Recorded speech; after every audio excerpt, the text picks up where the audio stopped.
بسم اللہ والصلاة والسلام علی رسول اللہ وعلی آلہ الطیبین الطاہرین واصحابہ اجمعین۔ بیعت مہدی سے پہلے امام مہدی کے بارے میں گمان کا دائرہ۔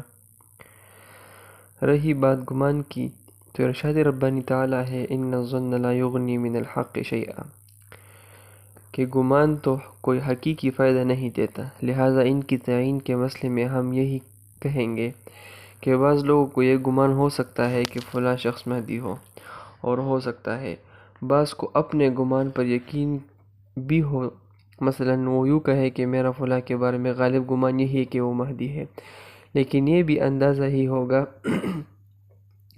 اسے یقین نہیں کہا جا سکتا، بلکہ اپنے غالب گمان پر اگر کوئی قسم کھاتا ہے تو یہ بھی درست ہے۔ مثلاً ایک شخص کہے چائے گرم کرو، دوسرا کہے کہ زیادہ دیر آگ پر پڑی رہی تو جل جائے گی، یہ شخص کہے کہ نہیں جلتی، وہ جواباً کہے اللہ کی قسم جل جائے گی۔ اب اگر واقعی وہ دیر تک آگ پر پڑی رہے اور جل جائے تو یہ بات یقینی طور پر بھی ثابت ہوگی۔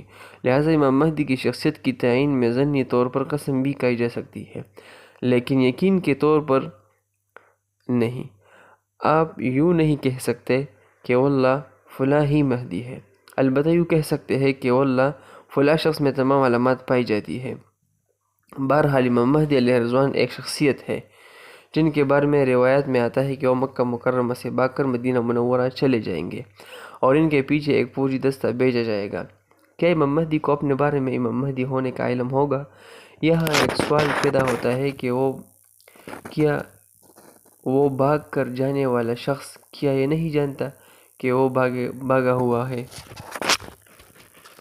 جواب یہ ہے کہ یقینی طور پر جانتا ہوگا۔ اسی طرح ان کے بارے میں مروی ہے کہ ان کے ظہور سے پہلے آل محمدین امام مہدی علیہ رضوان کے رشتہ داروں کی پکڑ دکڑ ہوگی اور ان کے چھوٹے بڑے سب گرفتار کر لیے جائیں گے، تو کیا وہ شخص یہ نہیں جانتا ہوگا کہ ان کے خاندان کو گرفتار کر لیا جائے گا اور انہیں جیل میں ڈال دیا جائے گا؟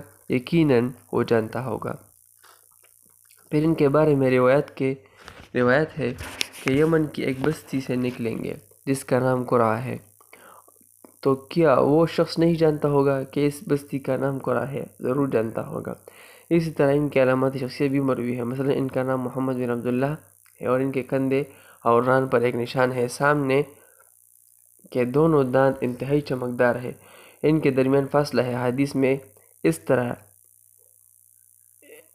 ان کی علامات شخصیہ بیان ہوئی ہے۔